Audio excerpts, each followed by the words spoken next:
In 1958, 9 years after coming to power, Mao wanted to bring China out of its almost medieval state of underdevelopment. He launched a program of industrialization in towns and in the country, intended to take China into the promised land of the socialist paradise in less than 15 years. It was the Great Leap Forward.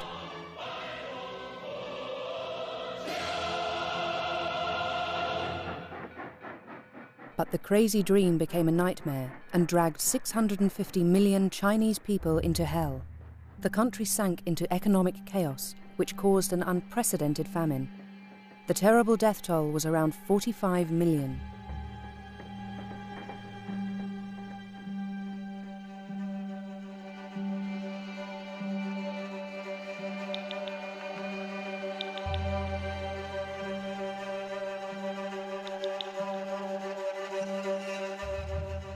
Even today, Mao is an untouchable icon.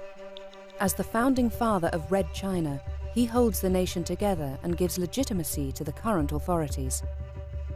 So as not to damage his image, the Chinese Communist Party has maintained a deafening silence on this tragedy for 50 years. For the first time, this film is raising the curtain on this bloody episode in Chinese history.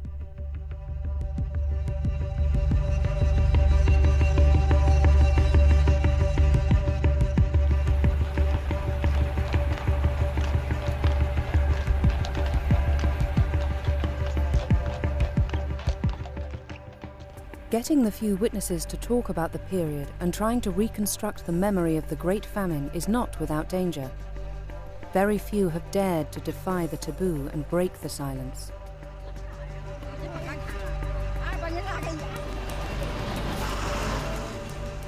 Zhe Sun, a young historian from the University of Hong Kong, felt she had to take on this task. Over 4 years, she crisscrossed the Chinese countryside to collect the testimony of survivors of this terrible tragedy. As soon as I think about that time, my legs start to shake and I feel a great sadness. I prefer not to think about it, because I feel pain when people talk about it. Among the people she talked to, many had never had a chance to tell their story, and some survivors are very elderly. So Zhu Chun's task was an urgent one. For her, it isn't only a duty of memory, it's also a personal story, since several members of her family died of starvation during the Great Leap Forward.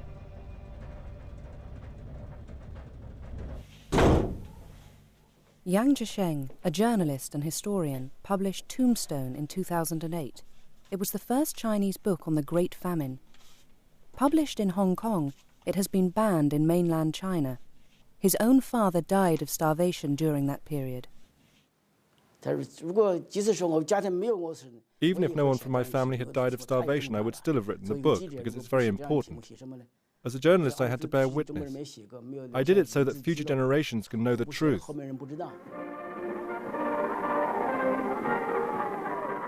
To understand how the Great Leap Forward caused the death of tens of millions of people, we must go back to the origins of the communist regime, the taking of Beijing by the Red Army in January 1949.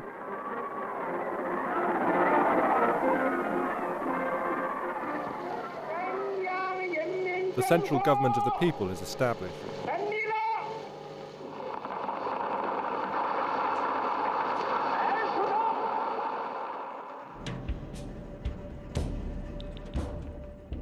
For Mao, who wanted to make a clean break with the past, the task was huge. He had to overcome the traditions, the mindsets, the archaic ways of life of an old-fashioned society. He also had to stamp out the endemic famines and their processions of misery. The Chinese expected a lot from their new regime. They had heard the communists promise to build a fairer society. To realize his plans, Mao went to Moscow to ask Stalin for economic help and to consolidate the strategic alliance with the USSR.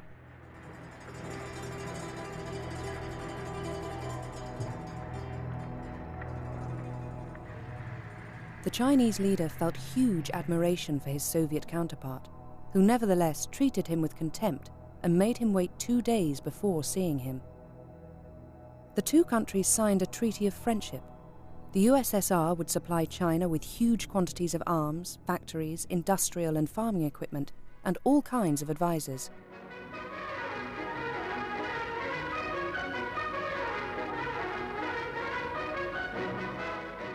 This treaty sealed China's dependence, as the aid didn't come free.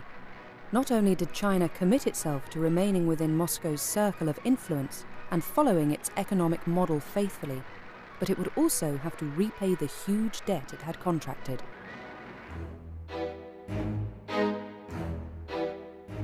As the first step towards the Soviet model, less than a year after coming to power, the Chinese Communists started a massive reform of agriculture. It affected half of all cultivated land and benefited 300 million poor peasants.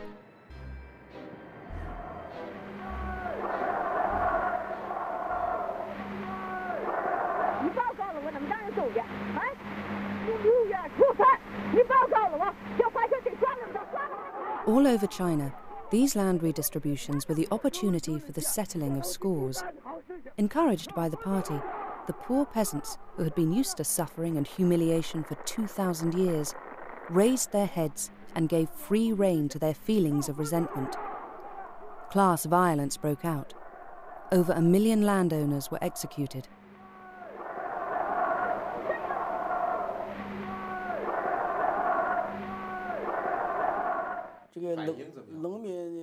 The Chinese peasants had their best 2 years between 1950 and 1952, just after the land distribution and the agricultural reform. In 1950 they were still poor, but life quickly improved from 1952. In my home region we were farming land which was ours, and we had enough to eat. We gave part of our harvest to the state, and we kept the rest for ourselves. That was plenty. I was young at the time, but I could feel that life was improving. The villages organized all sorts of artistic activities during the new year, but later all that was stopped.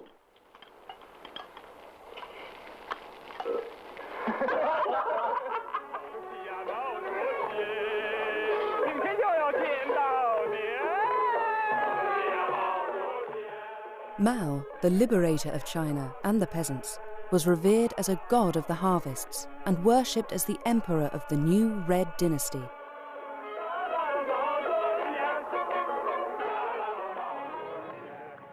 But from 1953, these land redistributions made Mao fear the reappearance of a class of small landowners.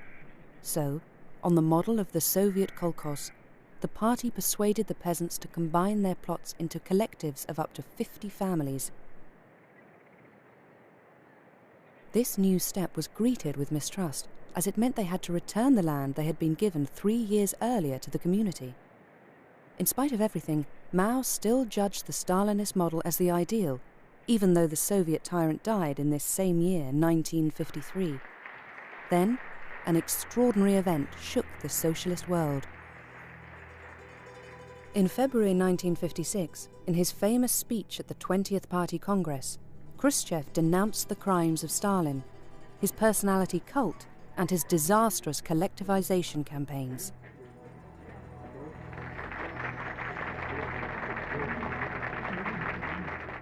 As a result, in China, the Stalinist model praised by Mao was withdrawn.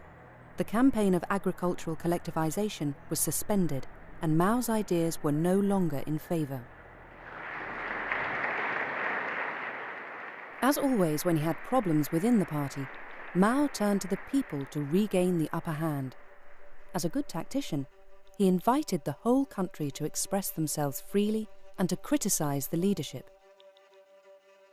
He called it the 100 Flowers Campaign, and it took an unexpected turn. Delighted at this exercise in democracy, the intellectuals criticized the very nature of the communist regime. For Mao, whose aim was to flush out the critics, the strategy worked. He could then publicly identify all those who had spoken against the regime as class enemies.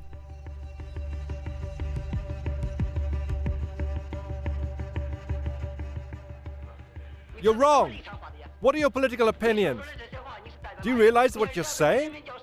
Are you a teacher of the people or not? Do you take the point of view of a teacher of the people Mao ordered violent repression. The slightest wrong word could be fatal.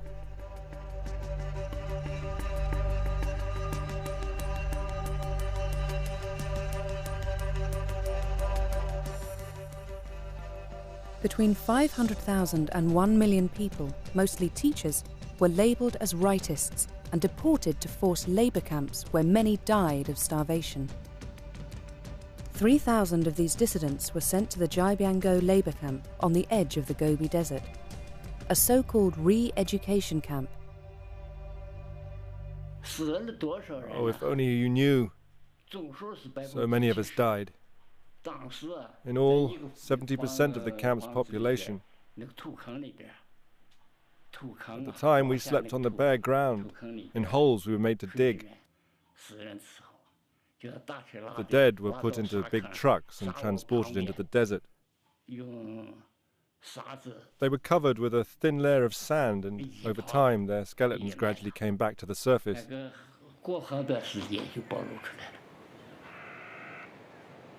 These are the remains of this mass grave just a few years ago.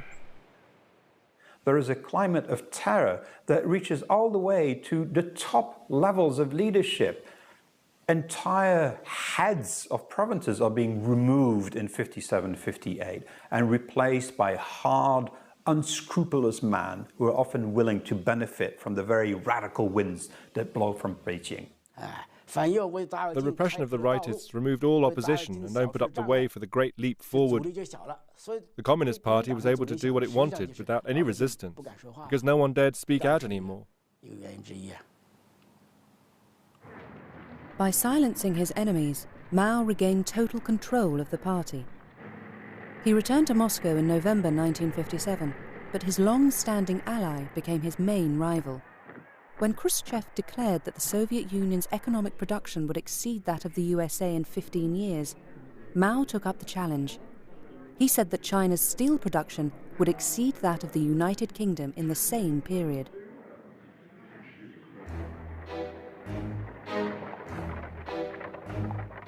"100 million peasants were recruited from all over the country to work almost with their bare hands on building projects on an epic scale, constructing roads, railways, dams and canals.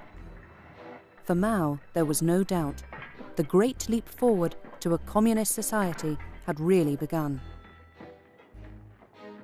The slogan "Dare to think, dare to act" became the official line of the party.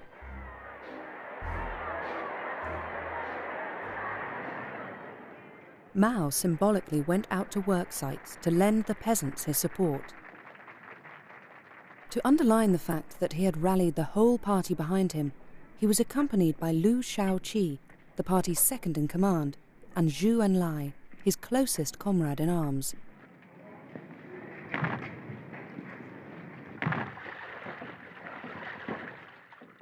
Liu confirmed his support for Mao by saying, "Hard work for a few years, happiness for 1,000.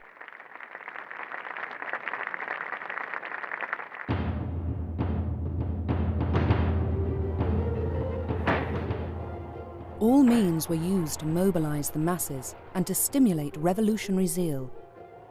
In an extraordinary campaign, Mao identified a new enemy. Sparrows were accused of eating the crops. The Chinese were called out in their millions to prevent the birds landing. As a result, the sparrows died of exhaustion and gave way to a new enemy: insects. They proliferated and ate part of the harvest. This absurd campaign was followed by another step towards radical collectivization.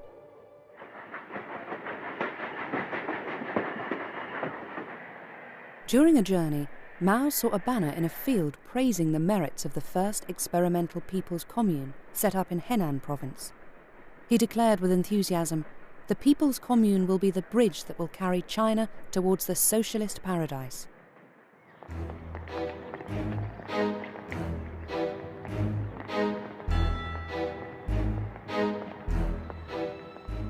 The saying was taken up in all provinces, and in just one summer, thousands of communes were formed.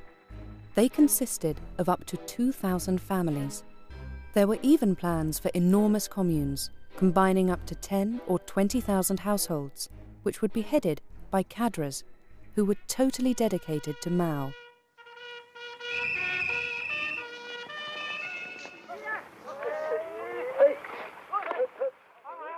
The working day started at dawn and finished after dark, accompanied by music to the glory of the Great Leap Forward.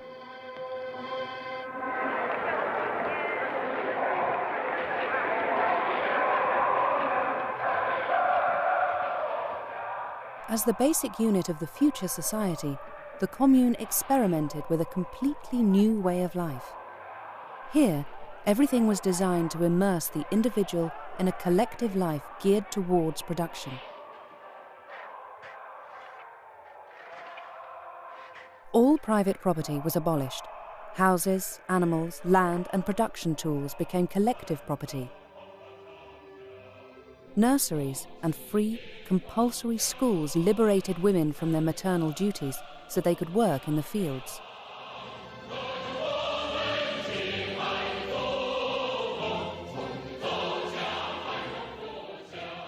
At that time, I was very young. I was a member of the Youth League and in charge of propaganda, so that shows that I believed in communism. I thought communism was fantastic. From when we were tiny, we were taught that the communist paradise would soon come, and we only had to endure a little suffering and make a few sacrifices to reach it. That was how I saw things.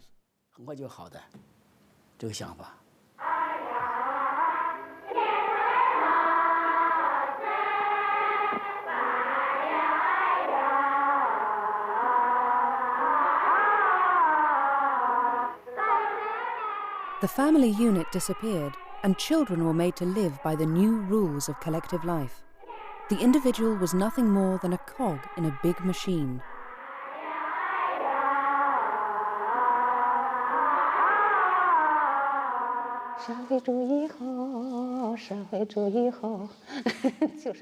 I think the words were, socialism is good, something like that, but I can't really remember. Did you sing different songs when you were at home? We only sang in school. Outside, life was very hard. There was never any let-up. Why would we want to sing?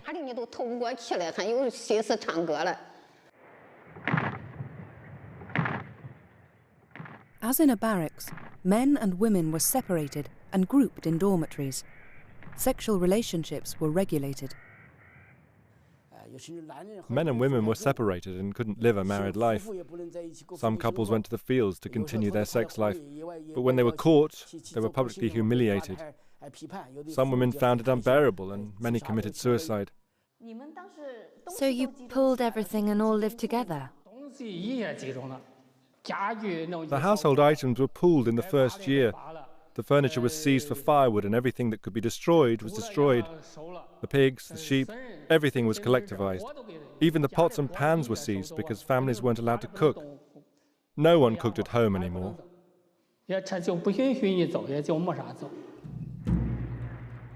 The aim was to force the peasants to take their meals in the commune's collective canteens. In some of them, they even abolished money. A system of work points was established. Food was distributed according to merit, i.e., each person's capacity to fulfill the production objectives. The notion of wages disappeared.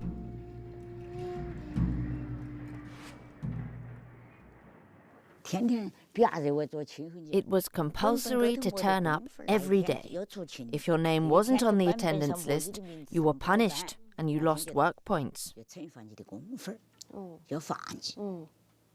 They took points away from you. Yes. But without work points, you had nothing to eat. The fewer work points you earned, the less food they gave you. Oh, it was miserable. I can tell you that life was brutal for everyone at that time, except the cadres. Those people lived well.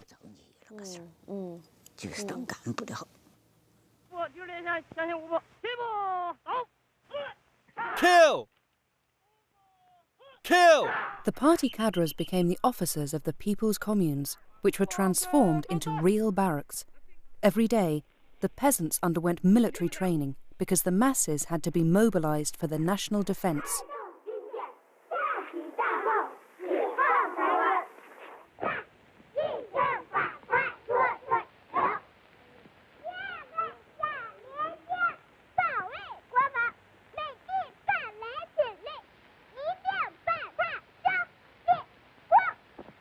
Every morning, the peasants gathered at the entrance to the village and waited for the group leader to allocate the tasks.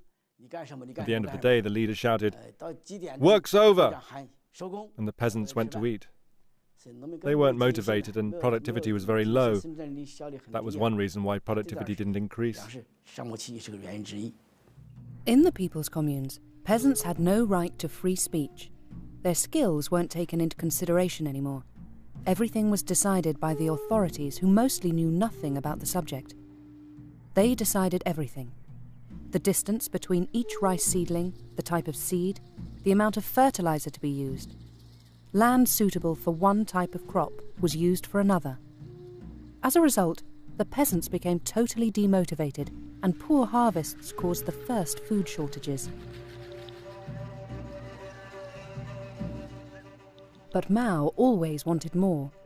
To increase agricultural production, he made communes compete against each other. The ones that recorded the biggest harvests were rewarded in ceremonies organized by the party, while the inhabitants of the communes were terribly short of food. This was a world where achieving record production, called launching a satellite, went hand in hand with announcing falsified figures. The cadres were caught up in an escalating spiral.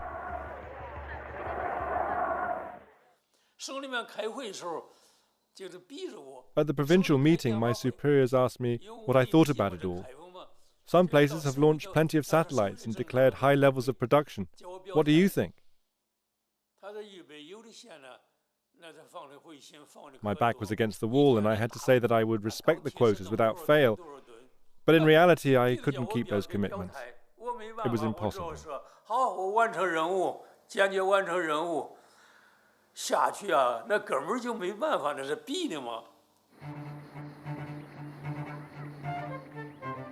They showed Soviet advisors a field of wheat where the ears were so extraordinarily close together that they supposedly supported the weight of 6 people. The photo was on the front page of the People's Daily. Everyone was fooled, and those who weren't were too scared to say it was a con. Lying became common at all levels of the hierarchy. The figures for agricultural and industrial production were falsified throughout the country to meet and even exceed the targets set by the party.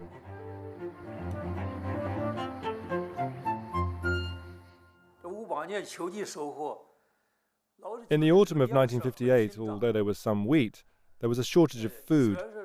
The town of Dangshang in the region of Jiangsu boasted about good harvests, and we went to take a look. It was supposed to be a fertile area.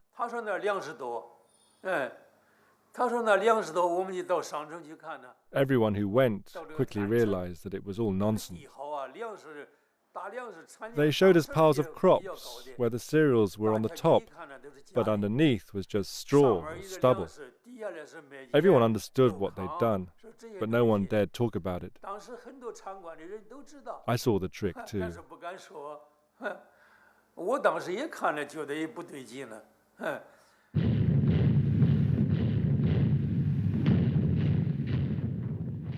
As a consequence of these exaggerations, the tax paid in grain by the communes was calculated on a false basis.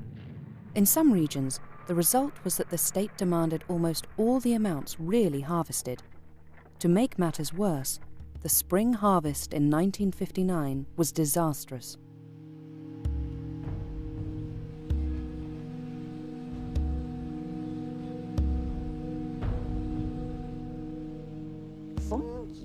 The wheat had hardly been cut when all the members of the commune were made to carry the crops on their back to a boat which took them away. They did it at night by torchlight. As soon as the crops were gathered, the wheat was taken away. Yes. They were shipping it out to pay debts. Yes. Do you know which country had to be paid back? How would I know? So who told you that the debts had to be paid? The cadres said that. At every harvest, Deng Xiaoping said debts had to be repaid even if the country was very poor. Did they leave you a little bit or not? A few kilograms. Far too little to feed us till the next year. The famous debt was the one that China had contracted with the USSR for the purchase of hundreds of factories that were delivered ready for use. Beijing undertook to repay Moscow in the form of agricultural produce. Mao wanted to accelerate repayment, even if it meant people starving in the countryside. In some regions, people really had nothing to eat. I was sent out of the village on a mission, but the members of my family who stayed behind were reduced to eating the bark of medlar trees. Tree bark? Yes, tree bark. They ate the roots of banana trees too, anything they could find. People also ate mud, a sort of white mud. Stems of rice too. We were so hungry that we filled our stomachs with whatever we could find. Once I saw an adult collapse. He fell to the ground while trying to eat a sort of bean paste. He died in front of me, and he still had the food in his mouth. So I laid him under a tree. We were so hungry that soon afterwards we started eating the leaves of that tree.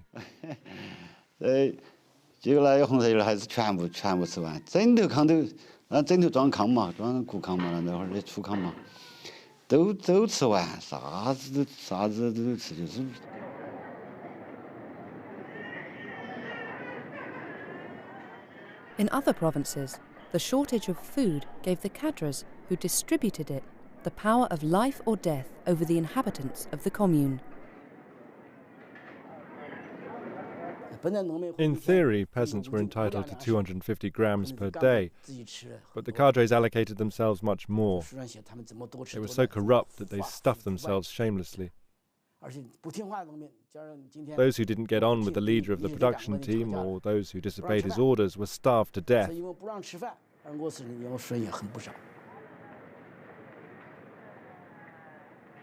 He who does not work shall not eat. That is the principle that was applied from 1958 to 1962, meaning that entire categories of people deemed to be unfit, deemed to be too weak or vulnerable, pregnant women were deliberately cut off from the canteens and starved to death. That qualifies as murder. Were the cadres here very violent? Yes, very cruel. I remember that when they caught some peasants who had stolen some roots from the fields, they tied them up from head to foot.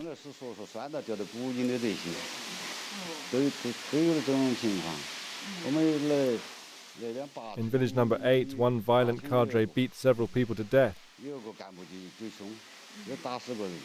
The collective canteens became a sort of weapon in the hands of the cadres who managed them. I know of many examples, like the case of one man in charge of a collective canteen in a village in the province of Qinghai, who one day summoned a very beautiful woman. She was suffering a lot from the famine, and the cadre asked her how many days it was since she had eaten. Then he ordered her to undress. When he saw her naked, he said, "Why are your breasts shriveled?" The woman answered, "My chest is now as flat as a man's." The cadre demanded that she bring him her daughter. Her daughter was very young, but she accepted, in exchange for 2 miserable loaves of bread. She killed herself soon afterwards.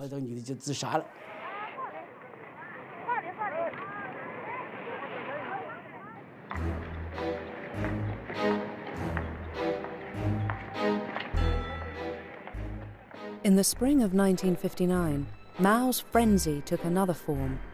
The great helmsman demanded 100 million tons of steel in the next 3 years. Since the production of the steel factories was insufficient, the peasants also had to contribute to the effort. They made small blast furnaces out of whatever they had. To make the small blast furnaces, we used mud mixed with hair to make it stronger. Many female comrades had to cut their hair. My youngest daughter also had to cut her hair, and she cried, poor child, but it was compulsory.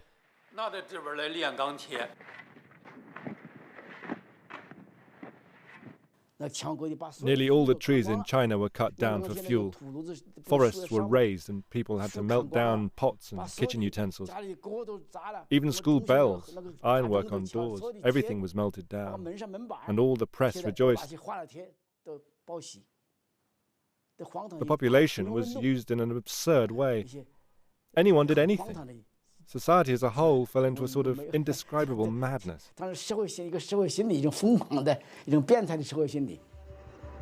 Officially, China started producing millions and millions of tons of steel. In reality, all that came out of these foundries was an unusable metal. These small blast furnaces worked day and night and mobilized tens of millions of peasants for nothing. Steel is one of these magic indicators of progress within the socialist world. The consequence, of course, is that the farmers are worked literally to death, and the grain is taken literally out of their mouths. But that's a price worth paying, in Mao's view.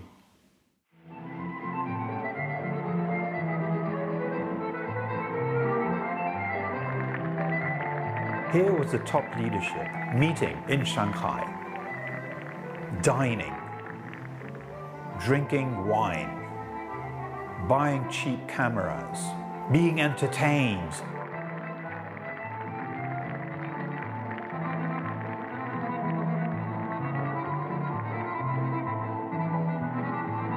The idea that Mao somehow didn't realize that there was mass famine in the countryside is a myth. It's a complete myth.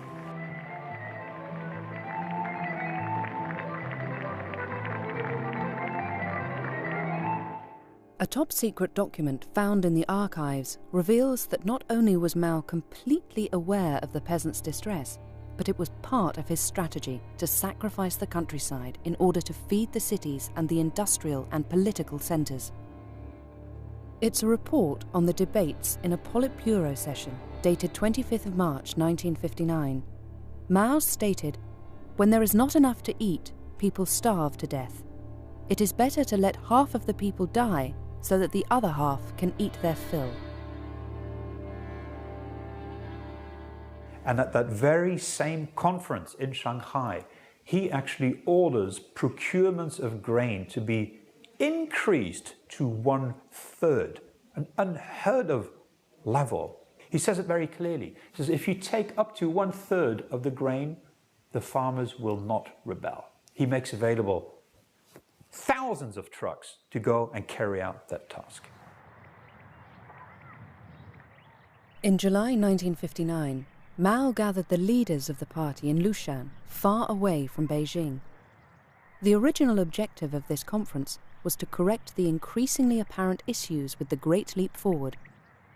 The famous Marshal Peng Dehae was the only one who dared express himself in an open letter to Mao. The son of a peasant, he was upset by the destruction in people's lives caused by Mao's policy. He begged him, "Please think of the people."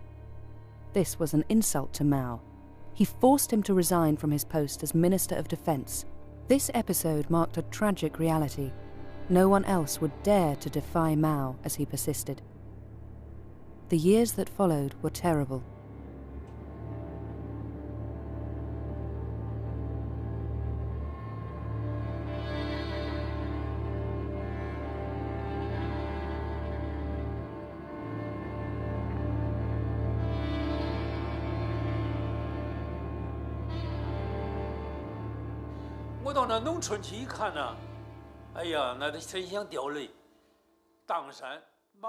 When I went to the villages, oh, it was hard not to cry. In Mangdangshan, to the north of Yongcheng, as soon as we arrived, we saw the houses were empty, totally deserted. People were lying on mats with empty stomachs and their bodies swollen from lack of food. We could see they were dying of starvation. It was obvious. In that county, 120,000 people died out of a total population of 1 million. Around 1 inhabitant in 10 died of starvation. Countless others were suffering from oedema.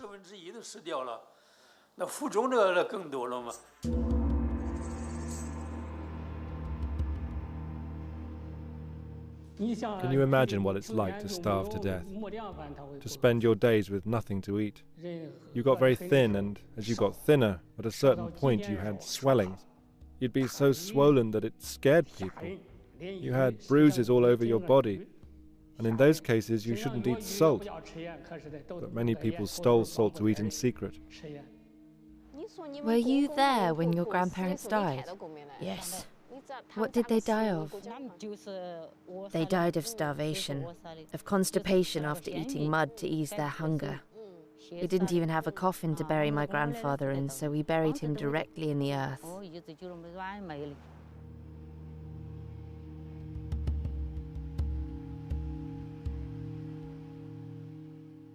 Did no one bury the people who starved to death? Who could do it? They often died by the road, far from their families who weren't strong enough to bury them.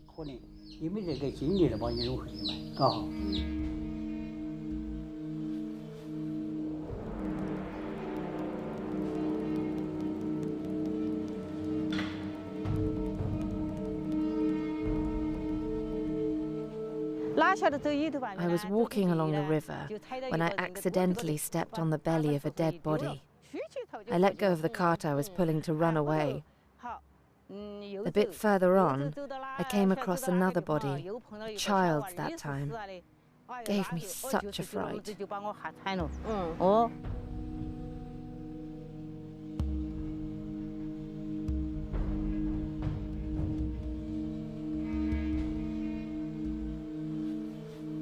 The most shocking part of all this is that the population wasn't starving to death because of a complete lack of food.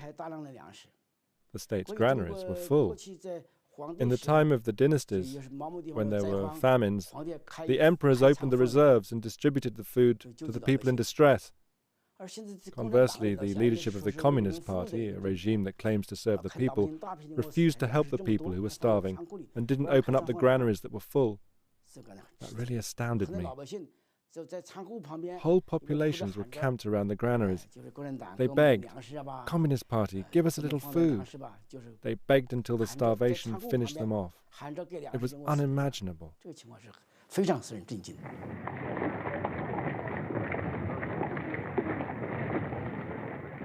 The regions where the famine raged were cordoned off.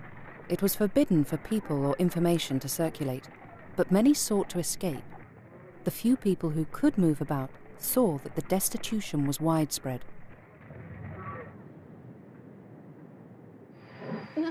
When the train stopped in the station, I saw crowds of starving people stretching their hands through the windows to ask for food. Everyone was suffering from hunger at that time. All those people were fleeing the famine. Children, old people, they all ran around the train to beg food from the passengers.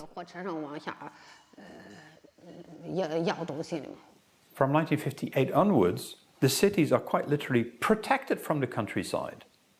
People are not allowed to just move about freely. A farmer who brings a cow to market will need to travel with a permit from his local cadre. People who try to flee the countryside are sent back.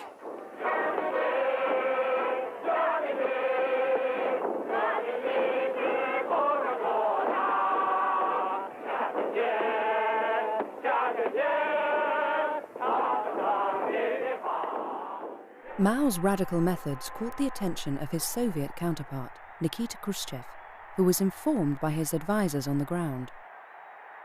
During the grandiose ceremonies for the 10th anniversary of the Chinese Revolution, he took Mao aside and begged him in vain not to repeat the excesses of Stalinist collectivization. Khrushchev would say later, Mao thought he was an envoy of God charged with the divine task of building socialism before the Soviet Union. Mao ignored Khrushchev's warnings. He gave the order not just to carry on, but to increase production figures, which he said were necessary to the successes of the Great Leap Forward. 9 months later, Khrushchev suspended cooperation agreements with China and repatriated 15,000 advisors. It was the beginning of the split between the two countries. Liu Shaoqi, elected president of the Republic in April 1959, tried to restrain Mao, who was still chairman of the party. But another year would go by before Liu Shaoqi ordered investigations into the reality of the famine on the ground. I went to investigate in Yongcheng, which is the biggest county in the Jiangsu region, because I wanted to know what was really going on. Yongcheng wasn't under my jurisdiction, it was under Jiangsu's. When the local leader found out that I was investigating, he told me lies. He ordered all the people I saw to repeat the same about the death toll from starvation. He said that in total 90,000 people had died unnatural deaths. In reality, the total was 120,000 people. As we said at the time, you couldn't say they had died of starvation. He instructed each district to declare a certain number of deaths, so that the total never exceeded 90,000. All that was to hide the truth from us.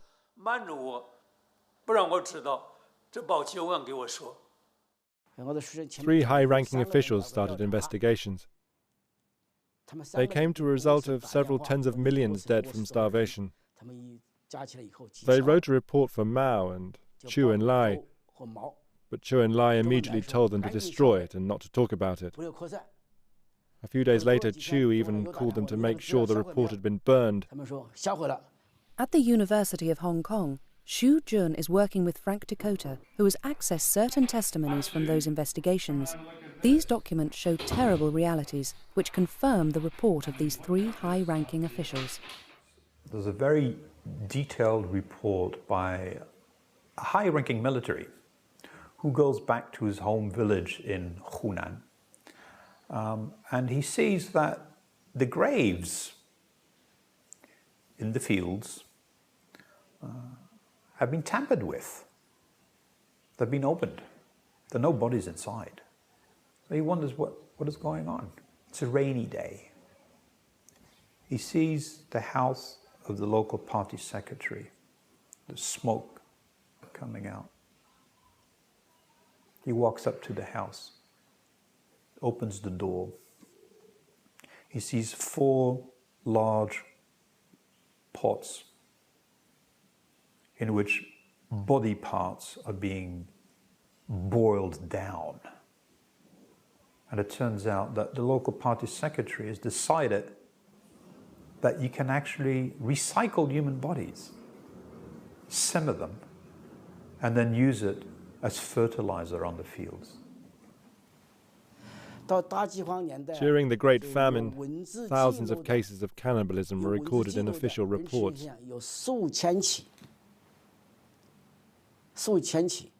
There are plenty in the archives.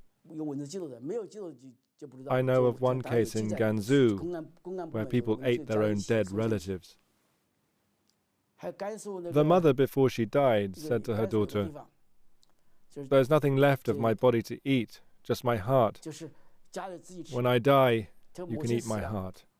And that's what happened. When she died, her daughter ate her heart. But she, in turn, was eaten a few days later. In one case in Hunan province, very well documented by a top working team sent into the countryside, they found out that a man was forced to bury his own child alive because this child had also stolen some food. The father who was forced to bury that child died of grief 3 weeks later. In the spring of 1961, President Liu Shaoqi went to investigate for over a month in his home province of Hunan. He found out that friends and members of his family had died of starvation without him knowing about it, because the local cadres had hidden the truth from him. He was upset.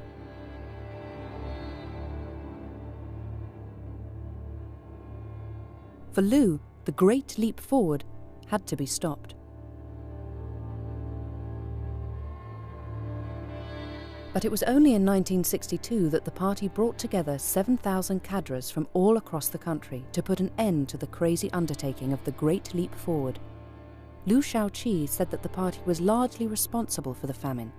He contradicted Mao on that issue because from the start, Mao had estimated the harmful aspects of the party's policy to be only 10% of the reason for the famine. Although the famine continued to claim victims until the end of 1962, the situation slowly improved with the re-establishment of farming on privately owned plots of land and free markets.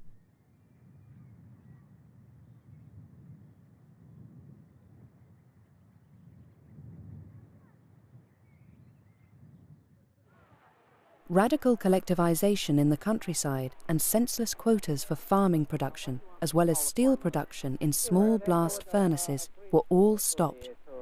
The Great Leap Forward was over. But I have called the Foreign Minister here, Mr. Tavish has, and has got permission to photograph freely in Peking. And I think that if this information were communicated to the people whose permission you are asking on. The world knew nothing about these 4 years of tragedy. The regime at the time put everything in place to hide the truth at all costs. There were Western journalists working at the New China Agency. They translated our articles into English. In the 1960s, these foreigners regularly took their holidays in the province of Anhui. Everything was arranged for their arrival. The shops around where they were staying were filled up with food. Stylishly dressed girls were conscripted to canoe on the lake close by. The staging was magnificent, and the foreigners wrote articles when they returned, swearing that there was no famine in China. Everything was staged to make the Western journalists believe that China was a paradise of virtue and plenty. In the same way, foreign political leaders were taken in. Returning from China in 1961, Francois Mitterrand described Mao as a humanitarian and certainly not a dictator.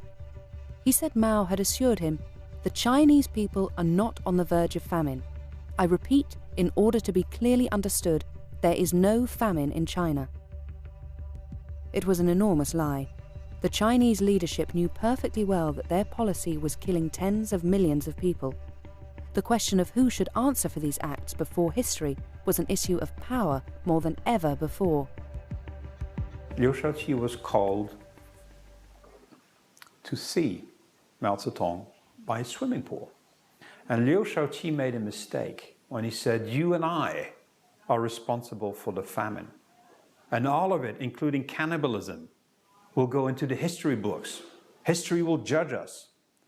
At that point in time, I think Mao already sealed the fate of Liu Shaoqi and thought, this man is my worst enemy. Mao didn't want to be placed in difficulty by this subject or by others. So to regain power once more, he led the Chinese youth into the movement of the Cultural Revolution against the party bureaucrats.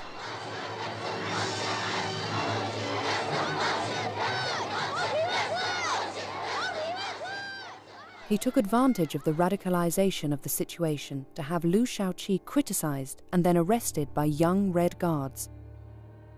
Imprisoned and without medical care, Liu died in a cell in 1969. From then on, no one would dare speak of the Great Famine again and of Mao's responsibility in this tragedy. Who is responsible for what happened? There can only be a very simple answer to that, or a very complicated one. The very simple answer is that Mao, Chairman Mao, was responsible. He initiated it, he started it, it was his vision, he stopped it.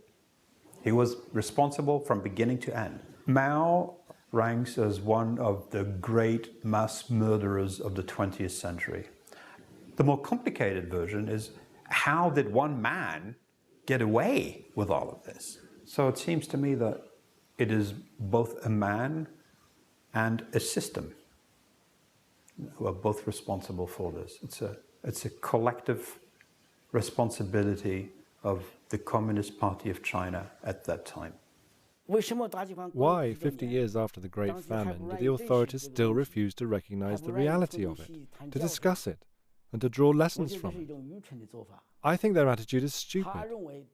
The authorities are convinced that it would damage the legitimacy of the communist regime and threaten its leadership. In my opinion, their fears are unfounded. Do you know why I wrote my book Tombstone? I'm a member of the Communist Party myself. I wrote this book primarily to lighten the shoulders of the Communist Party, which continues to bear the huge burden of this history. Certainly one day it will have to rid itself of this weight, and the sooner the better. I'm convinced that a nation that can't really face up to its history has no future.